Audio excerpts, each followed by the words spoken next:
నమస్తే welcome to V3 news లక్ష్యం సమాజయితం నేను మానస ముందుగా హెడ్లైన్స్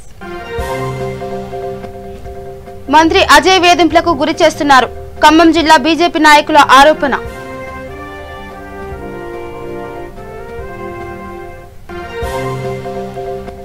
వ్యవసాయ చట్టాలకు వ్యతిరేకంగా అసెంబ్లీలో తీర్మానం చేయాలి ఆంధ్రప్రదేశ్ టీడీపీ నాయకులు వాసు డిమాండ్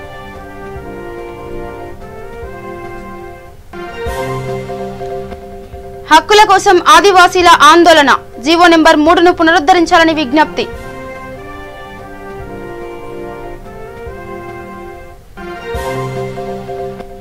ఇందిరా పార్కులో రియల్టర్లు ఆందోళన సీఎం కేసీఆర్ పై తీవ్ర స్థాయిలో విమర్శలు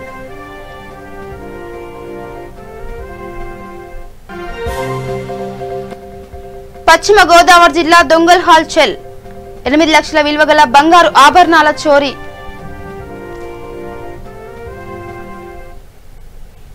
ఇక డీటెయిల్స్ కి వెళ్తే ఖమ్మం జిల్లాలో పనిచేస్తున్న ఉద్యోగులను మంత్రి అజయ్ వేధింపులకు గురి చేస్తున్నారని బీజేపీ ఖమ్మం జిల్లా అధ్యక్షులు గల్లె సత్యనారాయణ ఆరోపించారు పార్టీ కార్యాలయంలో ఆయన మీడియాతో మాట్లాడుతూ అధికార పార్టీకి సహకరించని ఉద్యోగులను వేధింపులకు గురి చేస్తే సహించేది లేదన్నారు ఖమ్మంలో జరిగిన 4 మంత్రుల పర్యటన వలన ఎలాంటి ప్రయోజనం విమర్శించారు మంత్రి అహంకారపూరిత విధానాలను వీడాలని సూచించారు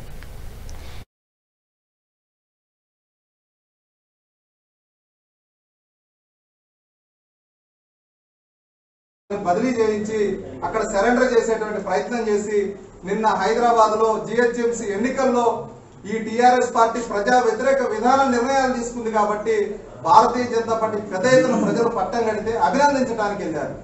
తప్పే ఉంది. ఎవరికైనా ప్రజలకు మంచి చేస్తుంటే వెళ్ళి కలవటం తప్ప. గతంలో తెలంగాణ ఉద్యమం నడిచినప్పుడు కూడా ఏలూరు శ్రీనివాసరావు గారు ఇదే ముఖ్యమంత్రి కేసీఆర్ గారిని అనేక సందర్భాల్లో కలిసింది లేదా? వారు కలిశారు అని చెప్పి వారిని సస్పెండ్ చేస్తారా? ఇది ఎంత దారుణం. ఈరోజు ఉద్యోగ సంఘాలన్నీ కూడా ఈ మంత్రి గారు చేసేటువంటి ఇటువంటి చర్యల పట్ల చాలా వ్యతిరేకంగా ఉన్నాయి. రాబోయే రోజుల్లో ఖమ్మం కార్పొరేషన్ ఎన్నికల్లో ఈ ఉద్యోగ సంఘాలన్నీ కూడా ఈ మంత్రి గారికి కానీ ఈ టీఆర్ఎస్ పార్టీకి కానీ తగిన బుద్ధి చెప్పబోతా ఉన్నాయి. అదేవిధంగా వీరిని సస్పెండ్ చేశారు. మమత అని చెప్పేసి మున్సిపల్ కమిషనర్ ఉన్నారు. ఆమె టీఎన్యూఓ నాయకురాలుగా ఉంది. ఆమె ప్రతిరోజు శ్రీనివాస్ గౌడ్ గారిని కలుస్తా ఉంది. అదేవిధంగా అనేక మంది మంత్రులను కలుస్తా ఉంది. మరి ఆమెను ఎందుకు సస్పెండ్ చేయరు అని మీకు చేస్తే అధికారులంతా మీకు చెంచాలుగా వ్యవహరిస్తే మీరు ఒకలాగా చూస్తారా? మీకు వ్యతిరేకంగా మనం తీసుకునే నిర్ణయాలు తప్పుంది అని చెప్పి భావిస్తే వాళ్ళని ఈ విధంగా వేధింపులకు గురి చేస్తారా? ఇది ఎంతవరకు కరెక్ట్ మంత్రి గారు? ఇది చాలా అన్యాయం, చాలా దారుణం. ఈరోజు ఉద్యోగ సంఘాలన్నీ కూడా బాధపడుతున్నాయి. భారతీయ జనతా పార్టీ ఉద్యోగ సంఘాలన్నిటికీ కూడా అండగా నిలబడుతుంది. ఈరోజు ఉద్యోగస్తులను వేధింపులకు గురి చేస్తే ఉద్యోగుల తరఫున భారతీయ జనతా పార్టీ పెద్ద ఎత్తున పోరాటం చేస్తుందని చెప్పి ఈ సందర్భంగా తెలియజేసుకుంటూ ఉన్నాం. అదేవిధంగా ఈరోజు టీఎన్జిఓ దాంట్లో సభ్యత్వం పొందున్నాయి. మీరు వాటికి సంబంధించి ఎక్కడ భూములు ఇవ్వలేదు. ఈ ప్రభుత్వం భూములు ఇవ్వలేదు. పాత ప్రభుత్వం ఒక ముఖ్యమంత్రి గారు భూములు ఇస్తే ఇంకొక ముఖ్యమంత్రి గారు ఆ భూములన్నీ కూడా పంచారు. నువ్వు ఉద్యోగ సంఘాలన్నిటికీ ఆ రోజు అధికారంలో రాంగలోనే డబుల్ బెడ్రూమ్ ఇల్లు ఇస్తానన్నావు. మీ అందరికీ ఫ్లాట్లు ఇస్తానన్నావు. పాత్రికేయ సోదరులందరికీ కూడా ఫ్లాట్లు ఇస్తానని చెప్పినావు. ఏ ఒక్కరికి నువ్వు చేసింది ఏమీ లేదు. పైగా వారు పోరాటం చేసి గతంలో ఏదైనా సాధించుకుంది ఉందంటే దాన్ని రద్దు చేపిస్తావా? ఈ రోజు 4,000 కుటుంబాలకు ఇచ్చినటువంటి స్థలాలను వివాదంలోకి నెట్టి ఈరోజు ఆ ఉద్యోగస్తులందరినీ ఏడిపించి సరెండర్ చేసుకుందామని చెప్పి జిల్లా మంత్రి గారి ఆలోచన ఏదైతే ఉందో ఇది చాలా దారుణమైన ఆలోచన. నీకు దమ్ముంటే మంత్రి గారికి ఒక సవాల్, భారతీయ జనతా పార్టీ జిల్లా అధ్యక్షుడిగా ఒక సవాల్ ఇస్తున్నాం. మీకు దమ్ముంటే 4,000 కుటుంబాల సభ్యత్వం ఉన్నటువంటి స్థలాలను వివాదంలోకి నెట్టావు కదా, రద్దు చేసి చూద్దాం. ఏ విధంగా రద్దు చేస్తావో చూస్తాం. నీ కార్పొరేటర్లంతా ఎక్కడ ఖాళీ స్థలాలున్నా ఆక్రమించుకుంటున్నారు. ఎక్కడ ఖాళీ స్థలాలున్నా కానీ ఆక్రమించుకుంటున్నారు. తప్పుడు జీవో తీసుకొచ్చి 2 ఎకరాల భూమి మమతా మెడికల్ కాలేజీలో కలుపుకుంది వాస్తవం కదా మంత్రి గారు? ఇది నాది 4వ ప్రెస్ మీట్. 4 ప్రెస్ మీట్లో కూడా అడుగుతా ఉన్నా, మంత్రి గారు 2 ఎకరాల భూమి జీవో తెచ్చుకొని రెగ్యులేట్ చేయించుకున్నది వాస్తవం కదా? పేదవాళ్ళకి ఇచ్చిన జీవో ఈ జిల్లాలో ఇంప్లిమెంట్ కాకుండా కనీసం 70 నారాయణపేట జిల్లాకి వారిని బదిలీ చేయించి అక్కడ సరెండర్ చేసేటువంటి ప్రయత్నం చేసి నిన్న హైదరాబాద్ ఇక పార్లమెంట్లో వ్యవసాయ బిల్లుకు మద్దతిచ్చి ఏపీలో రైతుల ఉద్యమానికి సంఘీభావం తెలపడం వైసీపీ వైఖరికి అద్దం పడుతుందని టీడీపీ నేత వాసు అన్నారు. ఆ పార్టీ ఎంపీ విజయసాయిరెడ్డి ద్వంద్వ వైఖరిని అనుసరిస్తున్నారని, కేంద్రంలో మద్దతు ఇచ్చిన వైసీపీ ఉద్యమాలకు కూడా మద్దతిచ్చారని అన్నారు. వ్యవసాయ చట్టాలపై గతంలోనే టీడీపీ తన అభిప్రాయాన్ని వ్యక్తం చేసిందని, చట్టాలను సవరణ చేయాల్సి ఉన్నప్పటికీ కూడా కేంద్రం మొండిగా ముందుకు వెళ్తుందని చెప్పారు. రైతుల కోసం పాటుపడే ప్రభుత్వమే అయితే చట్టాలకు వ్యతిరేకంగా అసెంబ్లీలో తీర్మానం ప్రవేశపెట్టాలని డిమాండ్ చేశారు. ప్రశ్నించే పరిస్థితికి వచ్చారంటే ఎంత అబద్ధాలు, ఎంత వీధి నాటకాలు ఆడుతున్నారు. ఈరోజు విజయసాయిరెడ్డి గారు స్పష్టంగా లోక్సభలో ఆయన మాట్లాడిన మాటలు వీడియోల్లో సోషల్ మీడియా అంతా కూడా హల్చల్ అవుతూ ఉన్నాయి. బేషరతుగా మద్దతు అని చెప్పాడు వ్యవసాయ బిల్లుకు. ఇక్కడికి వచ్చి చంద్రబాబు నాయుడు గారు విమర్శిస్తారా ద్వంద్వ వైఖరి అని చెప్పి? ఈరోజు అధికారంలో మేము లేం, అధికారంలో మీరుండారు. మీరు కేంద్ర ప్రభుత్వానికి అసెంబ్లీలో తీర్మానం పెట్టి మీకు ధైర్యం ఉంటే కేంద్ర ప్రభుత్వం ఏదైతే చట్టం తీసుకొచ్చిందో ఆ చట్టాన్ని మీరు వ్యతిరేకించే ధైర్యం ఉంటే మీకు అసెంబ్లీలో తీర్మానం పెట్టి ఆ తీర్మానం ద్వారా రైతులకు అన్యాయం జరుగుతుందని చెప్పి కేంద్ర ప్రభుత్వానికి తెలియజేయండి. అంతేగాని స్వయం ప్రతిపత్తి కలిగిన ఎలక్షన్ కమిషన్ మీద తీర్మానాలు తీసుకురావడము, లేనిపోని విషయాల మీద తీర్మానాలు తీసుకొచ్చి సంఖ్యాబలం ఉంది కదా అని చెప్పి మీ విశ్వసనీయతను చాటుకుంటే వినేదానికి నమ్మేదానికి ప్రజలు సిద్ధంగా లేరు. ఇప్పటికైనా దమ్ము ధైర్యం ఉంటే అసెంబ్లీలో తీర్మానం పెట్టండి. మొన్న 5 రోజులు అసెంబ్లీ జరిగింది. ఆ అసెంబ్లీలో ఈ వ్యవసాయ చట్టం రైతులకు అన్యాయం అని చెప్పి ఎందుకు మీరు తీర్మానం పెట్టలేకపోయినారని చెప్పి నేను అడుగుతూ ఉంటాను. ఇప్పటికైనా అసెంబ్లీని సమావేశపరిచి దాని మీద తీర్మానం పెట్టి ఈ రాష్ట్ర ప్రభుత్వ వైఖరి ఇది, రైతులకు నష్టం జరుగుతుందని చెప్పి స్పష్టం చేయాల్సిన బాధ్యత ఈ ప్రభుత్వానికి ఉంది. కేంద్ర ప్రభుత్వం దృష్టికి తీసుకుపోవాలా. అంతేగాని మీ స్వార్థం కోసం వాళ్ళు ప్రవేశపెట్టిన ప్రతి తీర్మానాన్ని మద్దతు ఇచ్చుకుంటా పోతే చివరికి ఇక్కడ రైతులు, పేద ప్రజలందరూ కూడా అన్యాయం అయిపోతారని చెప్పి తెలియజేస్తూ ఉంటారు. ఇందిరా పార్క్ సమీపంలోని ధర్నా చౌక్ వద్ద రియల్టర్ల ఆధ్వర్యంలో ఆందోళనకు దిగారు. ఈ సందర్భంగా ప్రొఫెసర్ కోదండరాం మాట్లాడుతూ ప్రస్తుత ప్రభుత్వం ఇప్పటిదాకా రియల్ ఎస్టేట్ అసోసియేషన్ నుండి సంవత్సరానికి 12,000 కోట్లను వసూలు చేసిందని అన్నారు. ఇప్పటి వరకు వసూలు చేసింది సరిపోలేదా అని ఆగ్రహం వ్యక్తం చేశారు. రియల్ ఎస్టేట్ మీద ఆధారపడిన ఉద్యోగులను, వ్యాపారులను, స్థలాలు, ఇండ్లు తీసుకున్న సామాన్య ప్రజలను రోడ్డు మీదకు ఈడ్చిందని మండిపడ్డారు. వెంటనే ఎల్ఆర్ఎస్ ను రద్దు చేసి రిజిస్ట్రేషన్ మొదలు పెట్టాలని డిమాండ్ చేశారు. ఖచ్చితంగా మీ ఉద్యమ స్ఫూర్తితో, మీరు అందించిన సందేశంతో, మీరు చూపిన బాటలో ఈ రాష్ట్ర ప్రభుత్వం నిరంకుశంగా వ్యవహరించి కానీ 100 రూపాయలు పెరిగింది నా ప్లాట్ రేట్ అని అదొక సంబరం మనిషికి. అది కూడా లేకుండా చేస్తుంది, ఆగం చేస్తుంది. రోడ్డు మీదకి ఎగ్గితివి, విలువలు కొనుక్కున్న, కష్టపడి కొనుక్కున్న ప్రాపర్టీకి అలా విలువ లేకుండా చేస్తుంది. బతికి దాని మీద ఆధారపడి బతికేటువంటి రియల్ ఎస్టేట్ వ్యాపారులకు, మన డాక్యుమెంట్ రైటర్స్, లేఖకులకు, వాళ్లకు పని లేకుండా చేస్తుంది. అందరినీ వీధి పాలు చేస్తుంది. సెప్టెంబర్ నుంచి ఇప్పుడు అవుతుందా? ఈ అన్ని కట్టుడు అవుతుందా? నువ్వు చేయగలుగుతావు? 2015 అయినా ఇప్పటికి ఇంకా లెక్కదేళ్ళు. ఇవేడికేళ్ళు కావాలి? ఇవి కావాలంటే ఇంకో 100 ఏళ్ళు కావాలి. కానీ ఇప్పుడున్న గవర్నమెంట్ లో మాత్రం అవుతుందని నమ్మకం లేదు. మరి ఇన్ని రకాల సమస్యలు నువ్వు పరిష్కరించక మొత్తం రియల్ ఎస్టేట్ వ్యాపారాన్ని ఆపి తెలంగాణకు ఇవాళ దెబ్బ. మీరు ఒక్క మాట గుర్తు పెట్టుకోవాలి, ఇదే ఆఖరి మాట, నేను ముగిస్తా చెప్పి. తెలంగాణలో మన ఆర్థిక రంగాన్ని నడిపే 3 ఇంజన్లు ఉన్నాయి. మొదటి ఇంజన్ వ్యవసాయం. అది మంచిగా నడిస్తే వ్యాపారం మంచిగా నడుస్తుంది, మీకు కూడా ప్లాట్ ఎక్కువ అమ్ముడుపోతుంది. రెండోది విద్యా సంస్థ.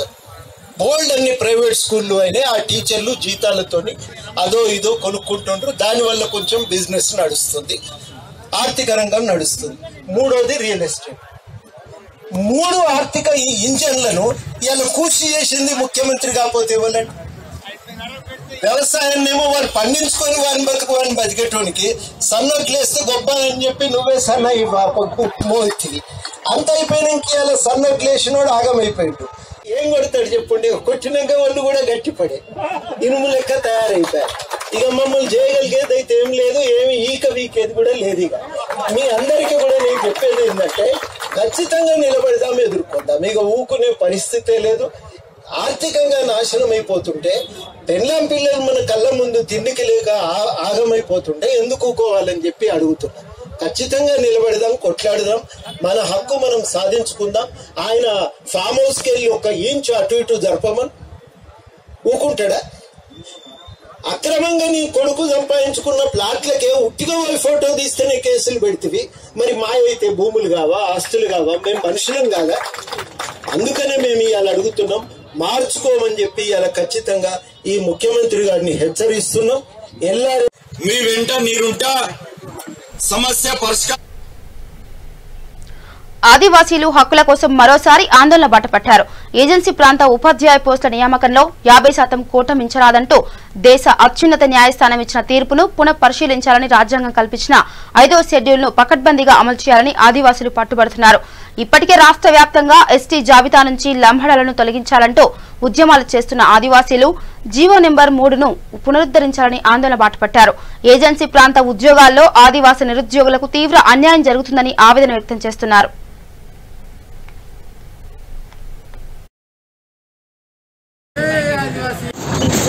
డిసెంబర్ 9 గత 3 సంవత్సరాల నుంచి కుటుంబ దెబ్బ రాష్ట్ర వ్యాప్తంగా ఉద్యమాలు చేపట్టింది. ఈ డేట్ను ఎంపిక చేసి కాబట్టి అదే 2017 నుంచి చేస్తున్న ఉద్యమమే ఈరోజు కూడా రాష్ట్ర కమిటీ కుటుంబ దెబ్బ పిలుపు మేరకు తెలంగాణ రాష్ట్రం మొత్తం బంధుతో పాటు రస్తరోకోతో పాటు వినపాలు ప్రభుత్వానికి ఇవ్వబోతున్నాము. దాంతో బాగా ముఖ్యమైన సమస్యలు మాయి ఎస్టీ జాబితా నుంచి మన లంబాడ జాతిని హోదాను తీసివేయాలనేది ఒకటి డిమాండ్. రెండవది జీవో నెంబర్ 3ని అమలు పునరుద్ధరించాలి. మూడవది మన ROFR పట్టాలను ఆదివాసులకు చెందింపు చేయాలి. నాలుగవదేమో ఏజెన్సీ ప్రాంతంలో ప్లేన్ ఏరియాలో నాన్ ఏజెన్సీ ఉన్న ప్రాంతాన్ని ఏజెన్సీగా గుర్తించాలని. ఇక పశ్చిమ గోదావరి జిల్లా ఉంగుటూరు మండలంలో దొంగలు బీభత్సం సృష్టించారు. ఉంగుటూరు మండలం పొట్టిపాడు జాతీయ రహదారిపై ఓ కిరాణా షాపులోకి ప్రవేశించి పద్మిని అనే మహిళ మెడలోని 8 లక్షల విలువైన బంగారు ఆభరణాలను దొంగిలించారు. దీంతో ఘటనా స్థలాన్ని పరిశీలించిన SI G Srinivasarao, Gannavaram CI Komakkula Shivaji ఆదేశాలతో ప్రత్యేక బృందం రంగంలోకి దిగి దర్యాప్తు ప్రారంభించారు.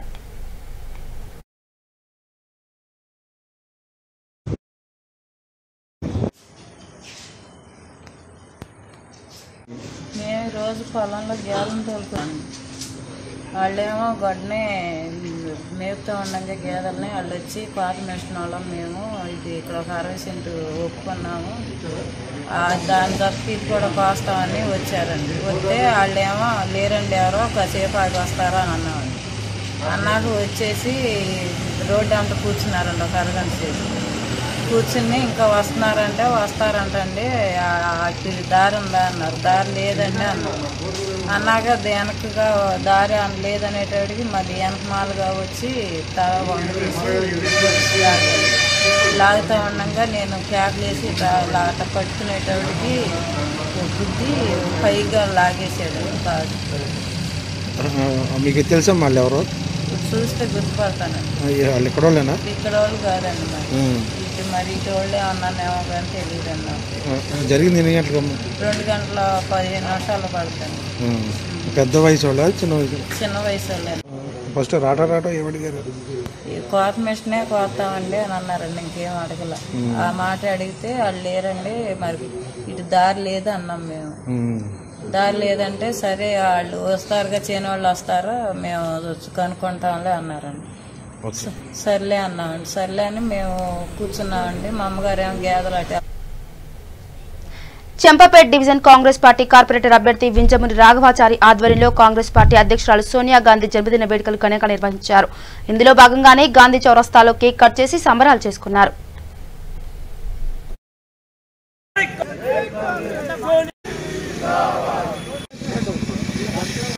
వచ్చిన వాళ్ళకు అందరికి ప్రతి ఒక్కరికి పేరు పేరున హృదయపూర్వక జన్మదిన సోనియా గాంధీ వేడుకల సందర్భంగా వచ్చిన వాళ్ళకి ప్రతి ఒక్కరికి ధన్యవాదాలు తెలియజేస్తున్నాను.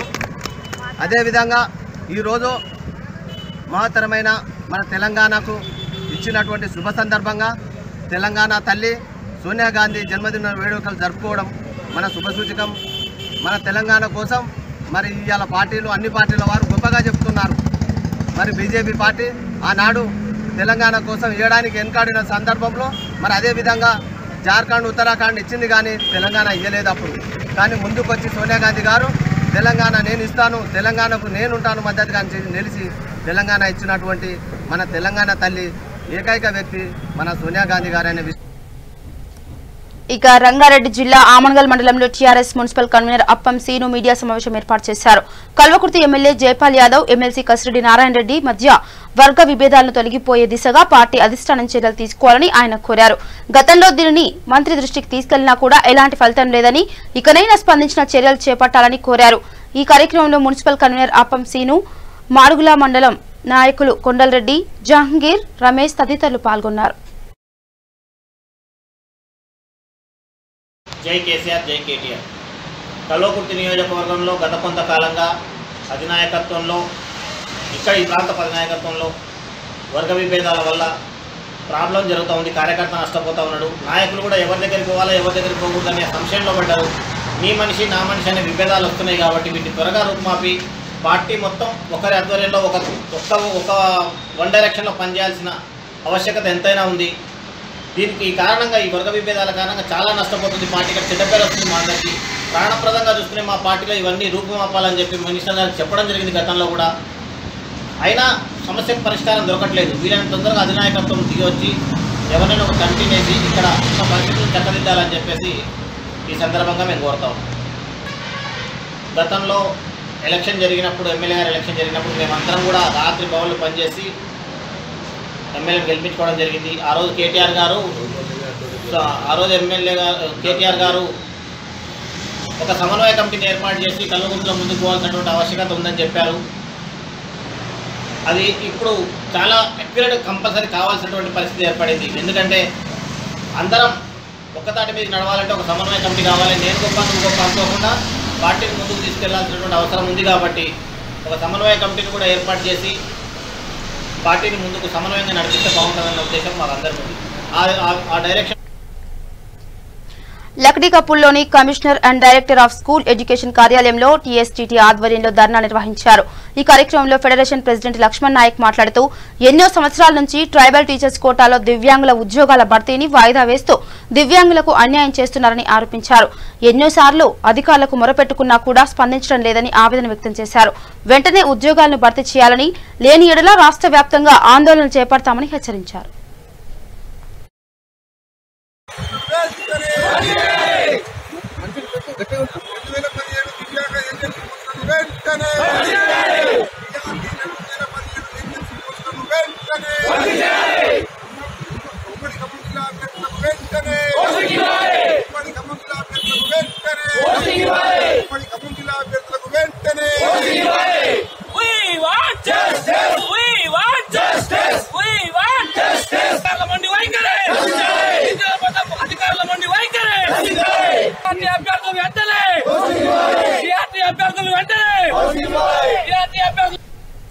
షేక్పేట్లోని ఓయూ కాలనీలో నూతనంగా ఏర్పాటు చేసిన health care multi speciality clinic ను డివిజన్ కార్పొరేటర్ మహమ్మద్ రషీద్ ఫరాజుద్దీన్ ప్రారంభించారు. ఈ కార్యక్రమంలో hospital managing director doctor Mohammed Salahuddin, doctor Shaheen Begum తదితరులు పాల్గొన్నారు.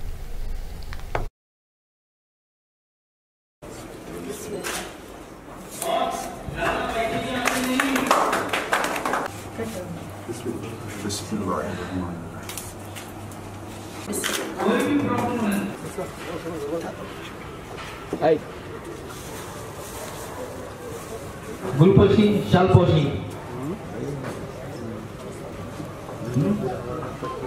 शेख अरशद फाजल साहब की गुलपोशी कर रहे हैं. शालपोशी माशाल्लाह. डॉक्टर सलाउद्दीन साहब की गुलपोशी शालपोशी. अस्सलाम वालेकुम, मैं शाहीन बेगम हूँ, पल्मोनोलॉजिस्ट, ममता मेडिकल कॉलेज से कंप्लीट करी.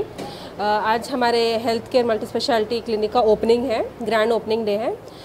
हमारे पास यहाँ पे इन्वेस्टिगेशंस बहुत कम रेट में हैं और यहाँ पे दूसरे डिपार्टमेंट्स भी है. पल्मोनोलॉजी जो लंग्स का स्पेशलाइजेशन है, पल्मोनोलॉजी है, मेडिसिन है, जनरल सर्जरी है, छोटे सर्जरीज कर रहे हैं हम लोग यहाँ पे. और गायनोकोलॉजिस्ट भी अवेलेबल है, लेडीज़ डॉक्टर के लिए भी यहाँ पे करीब में है। सो सब भी लोग इसका यूटिलाइज़ कर सकते हैं, आके इसका फ़ायदा उठा सकते हैं यहाँ पे आके। अस्सलाम वालेकुम वरहमतुल्लाहि वबरकातुहू। Myself doctor Salauddin, I'm a pulmonologist. So आज अल्हम्दुलिल्लाह बहुत खुशी की बात है, OU कॉलोनी मणिकोंडा के एरिया में जो है ना हम लोग health care multi speciality clinic की इब्तिदा करें। अल्हम्दुलिल्लाह बहुत खुशी की बात, क्योंकि आजकल कॉर्पोरेट हॉस्पिटल्स का ये जो ना इन लोगों का जो रवैया है और इन लोगों के अंदर गरीब पेशेंट जो है ना यहाँ पे जाके ट्रीटमेंट करा ही नहीं सकता। तो ये हम लोगों की ख्वाहिश थी, हमारी फैमिली की सबकी, कि हम लोग जो है ना एक छोटे मोटे गरीब लोगों को, जो लेबरर्स है, ऐसे किस्म के लोगों को जो है ना हम एक डिसेंट ट्रीटमेंट दे सके। तो ये हमारी ख्वाहिश थी। तो अल्हम्दुलिल्लाह अल्लाह ताला की तरफ से मदद हुई, तो हम जो है ना आज जो है ना ये मल्टी स्पेशलिटी क्लिनिक को जो है ना हम इब्तिदा करें। राइट नो हमारे पास जो है ना इसके अंदर माइनर प्रोसीजर्स के लिए ऑपरेशन थिएटर भी है और 4-5 स्पेशलिटीज़ के डॉक्टर्स हैं हमारे पास, और इसके साथ जो है ना अल्ट्रासाउंड, एक्सरे, ECG और हमारा फार्मेसी भी है, और फार्मेसी के अंदर भी हम डिस्काउंट पे मेडिसिन दे रहे हैं। अल्हम्दुलिल्लाह आगे चलकर जो है ना इसको इन पेशेंट वाला हॉस्पिटल भी बनाने का हमारा इरादा है। एडमिशन्स होंगे तो मैं गुजारिश करता हूँ यहाँ के अतराफ़ के जितने एरिया के लोग हैं, पब्लिक है OU कॉलोनी के अंदर, और ये जितना शेखपेट एरिया है, जय हिंद नगर कॉलोनी, ये सारे ये लोग जो है ना यहाँ आकर जो है ना फ़ायदा हासिल करें। इंशाल्लाह हमारे पास जो है ना चार्जेस भी जो है ना मिनिमल पे है। तो जो है ना बाहर जो कॉर्पोरेट हॉस्पिटल्स के अंदर जो लोग जाकर इलाज नहीं करवा सकते, बिल्कुल हम हमारी तरफ से जितना होगा हम इंशाल्लाह पूरी तरफ से मदद करेंगे। नहीं।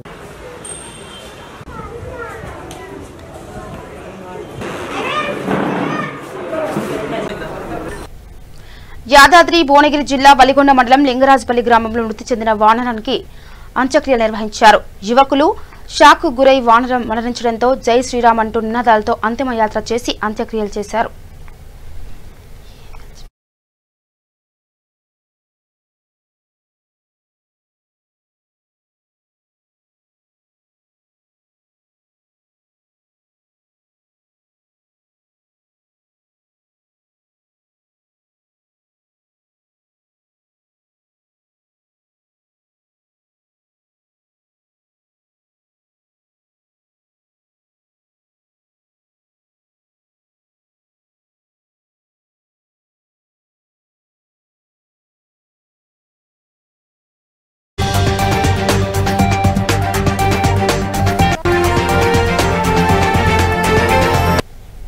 మూసాపేట్ కూడలిలో రోడ్డు ఆనుకొని అక్రమ నిర్మాణం చేస్తున్నారని స్థానికులు కోర్టును ఆశ్రయించారు. దీంతో కోర్టు ఉత్తర్వుల మేరకు ఎన్ఫోర్స్మెంట్, జీహెచ్ఎంసీ అధికారులు అదనపు నిర్మాణాలను తొలగించేందుకు గాను పోలీస్ బందోబస్తుతో ఘటనా స్థలానికి చేరుకొని నిర్మాణాలు కూల్చివేశారు.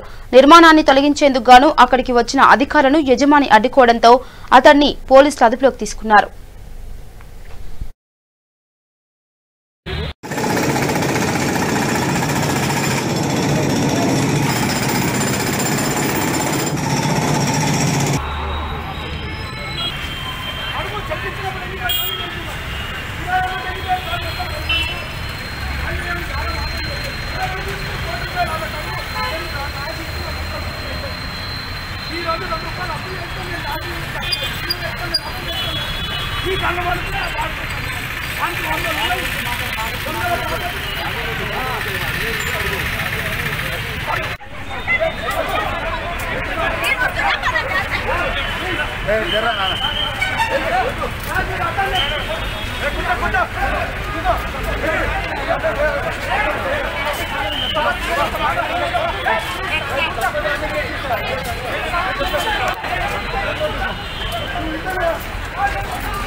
పశ్చిమ గోదావరి జిల్లా ద్వారకా తిరుమల వద్ద ఇద్దరు చిన్నారులకు ప్రాణాపాయం తప్పింది.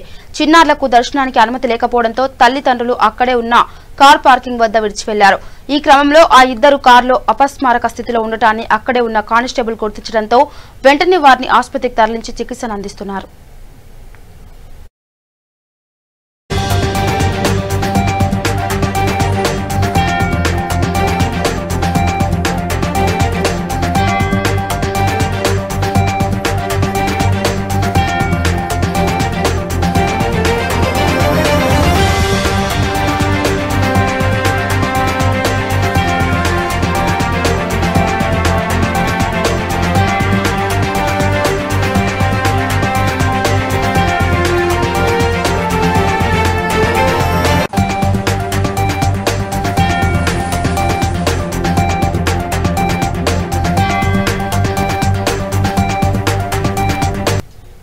ఇక బులెటిన్ ముగించే ముందు హెడ్లైన్స్ మరోసారి. మంత్రి అజయ్ వేధింపులకు గురి చేస్తున్నారు. ఖమ్మం జిల్లా బీజేపీ నాయకులు ఆరోపణ.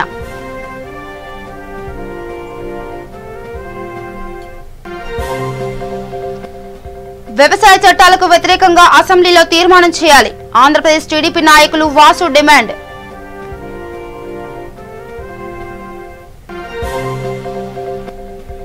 హక్కుల కోసం ఆదివాసీల ఆందోళన. జీవో నెంబర్ 3ను పునరుద్ధరించాలని విజ్ఞప్తి.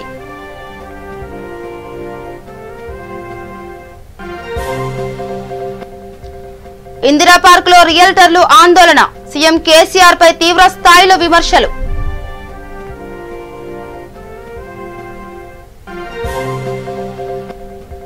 పశ్చిమ గోదావరి జిల్లాలో దొంగల హల్చల్. 8 లక్షల విలువ గల బంగారు ఆభరణాలు చోరీ.